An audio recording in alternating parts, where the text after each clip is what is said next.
નમસ્કાર મિત્રો, અહીં એક દાખલો છે. 675 ને નાનામાં નાની કઈ સંખ્યા વડે ગુણવાથી તે પૂર્ણ ઘન બનશે? ટેટ 1 2018 નો દાખલો છે.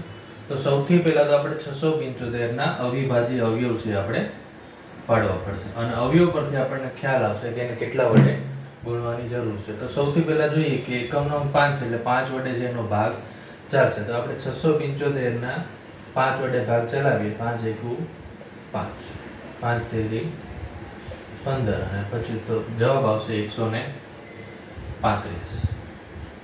135 નો 5 વડે ભાગ ચલાવીએ. 5 તેરી 5 દુ 10 અને 5 સત્તા 35. તો જવાબ આવશે 27.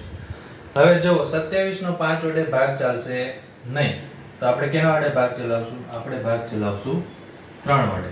3 નવા 27, 3 તેરી 9 અને 3 એકુ 3. હવે તમે જો અહીંયા આની જે પૂર્ણ ઘન બનાવી છે, તો આપણે કોઈ પણ સંખ્યાની જે 3 ની પેર બનવી જોઈએ.